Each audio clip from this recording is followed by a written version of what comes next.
Monólogo del Café Sport de Enrique Vilamatas.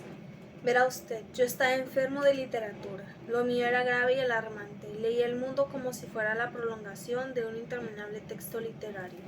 Estaba impregnado de literatura, hablaba en libro. No diseñaba como carne literaria prácticamente nada, es decir, estaba condenado a fijarme en todo, en las lágrimas de la viuda, pero también en sus piernas enloquecedoras, en la mosca que se posaba en la nariz de la carnicera, en la mágica luz que invade las ciudades en el instante final del atardecer.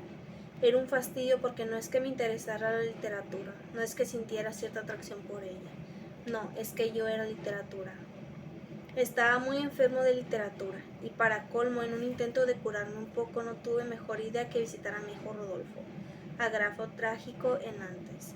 Fui con el propósito de viajar y hallarme un poco, de tratar de huir de mi enfermedad y de paso echarle una mano a mi hijo, que llevaba una temporada muy rara. Pasaba por momentos delicados, pues, tras publicar su peligrosa novela sobre el enigmático caso de los escritores que renuncian a escribir, había quedado atrapado en las redes de su propia ficción y se había convertido en un escritor que, pese a su compulsiva tendencia a la escritura, había quedado totalmente bloqueado, paralizado, a Grafo Trágico en Nantes. Fui a verle con la intención de ayudarle. Viajé a Nantes sin escuchar a su madre, que me había dicho que visitar precisamente al heredero de todas mis neurosis era lo menos indicado para intentar salir de mi enfermedad. Rosa, mi mujer, tenía toda la razón. En Nantes no me encontré más que con otro enfermo de literatura. Y no solo eso, desde el primer momento Rodolfito, que en el fondo me ha odiado siempre, intentó contagiarme sus neurosis y es más. Tardé en saberlo, pero en cuanto lo descubrí quedé aterrado. Intentó matarme de una sobredosis de literatura. Regresé a mi casa de Barcelona antes de que Rodolfito cavara mi tumba, y en los días que siguieron me dediqué, con un grandísimo pero sin duda efectivo esfuerzo, a no pensar en nada que me remitiera a la literatura. Verá usted, pasó entonces algo horrible, comencé a pensar solo en la muerte. Me pasaba horas pensando en ella. A eso me condujo eludir a la literatura. Incluso cuando dormía pensaba en la muerte. Lloraba en sueños y luego despertaba y le decía a Rosa que no había sido nada. De verdad, solo un sueño o algo parecido, no ha sido nada. Pero no era un sueño, no era una pesadilla, era una voz lúgubre, la voz que hasta de noche me rondaba y me decía que iba a morir y que ya faltaba poco.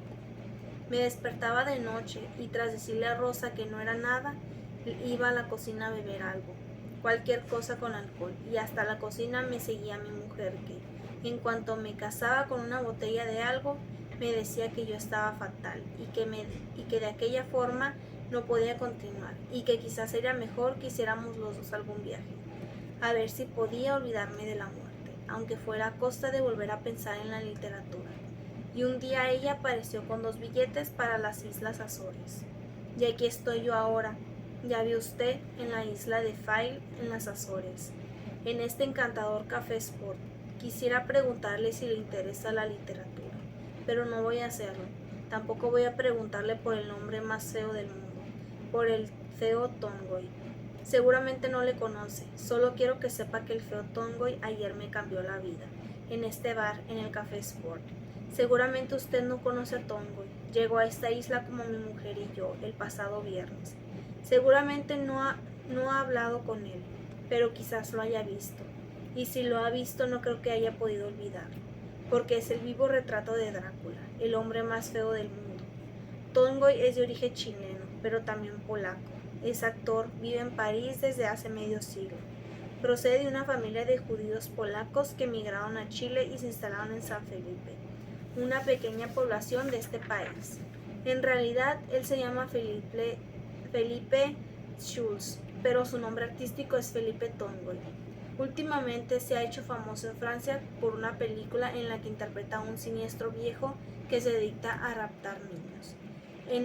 Y en su momento, hace ya bastantes años, fue también algo famoso porque hizo de hombre libélula en una película de Fellini.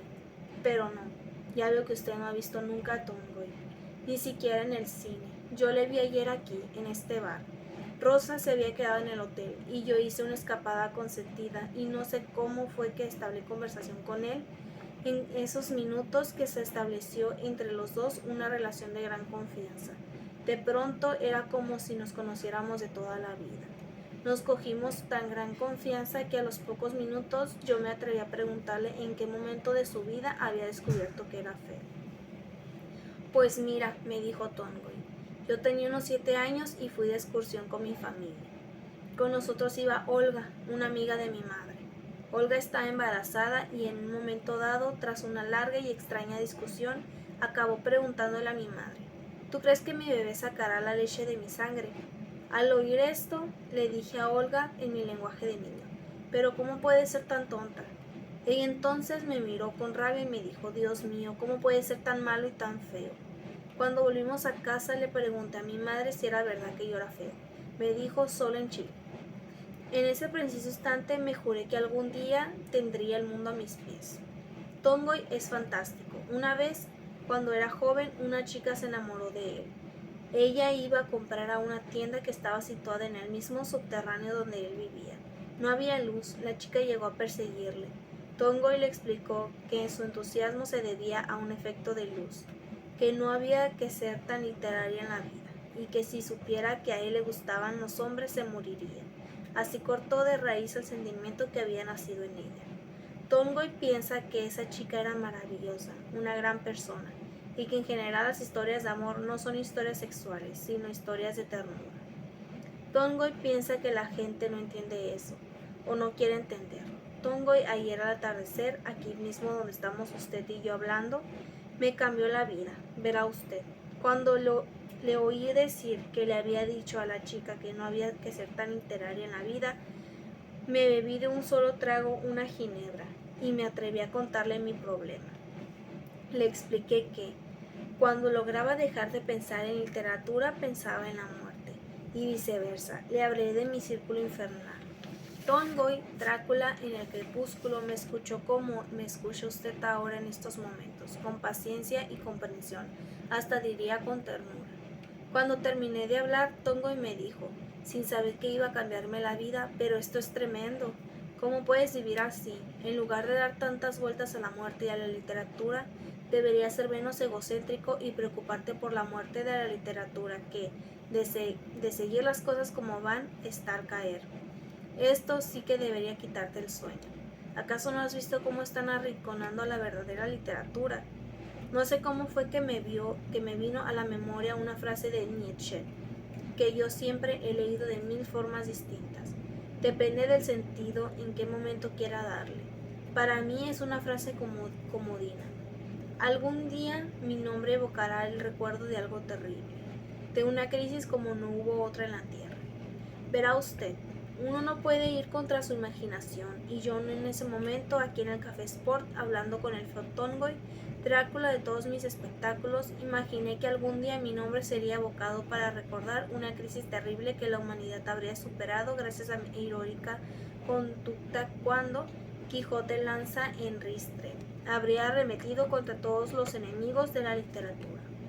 Y es más, tuve el más extraño pensamiento que jamás había tenido un loco en este mundo, y me dijo que sería conveniente y necesario tanto para el aumento de mi honra como para la buena salud de la República de las Letras convertirme en carne y hueso en la memoria de la literatura, en la literatura misma, es decir, en esa actividad que a comienzos de este nuevo siglo vive amenaza de muerte.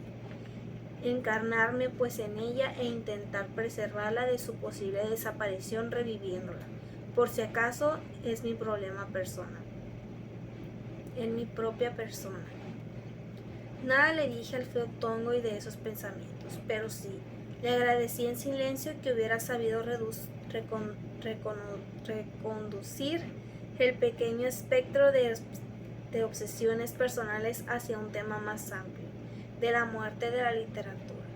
Le agradecí en silencio que me hubiera ayudado a ver que lucha contra la muerte de la literatura debía tener prioridad absoluta sobre el combate contra mi propio mal.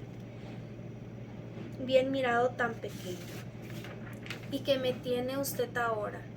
Soy la memoria de la literatura. Lichtenberg decía que un hombre inteligente acostumbraba a decir primero en broma lo que después repetiría seriamente. Lo que yo ayer imaginé medio en broma mientras hablaba con Tongoy, hoy ya ni lo imagino ni es broma. lo digo seriamente. Soy la memoria de la literatura y estoy en pie de guerra. Hace un rato Rosa me ha dicho que me encuentra algo cambiado. No sabe lo acertada que está. Porque lo cierto es que ha producido en mí un pequeño cambio. Ha tomado la medicina de Tongoy. He dejado atrás mi mal y ahora soy la memoria de la literatura. Soy una historia ambulante y no puedo ni quiero ser nada más que eso. Porque todo lo que no sea memoria de la literatura me aburre y lo odio, me molesta o estorba. Solo me apena algo. Me entristezco si me pregunto a dónde va la literatura. ¿A dónde quiere usted que vaya? En realidad, la literatura va hacia sí misma, hacia su especie que es la descripción. Y eso me apena, claro, porque vuelvo a pensar en la muerte aquí y ahora, en este triste atardecer aquí en el Café Sport.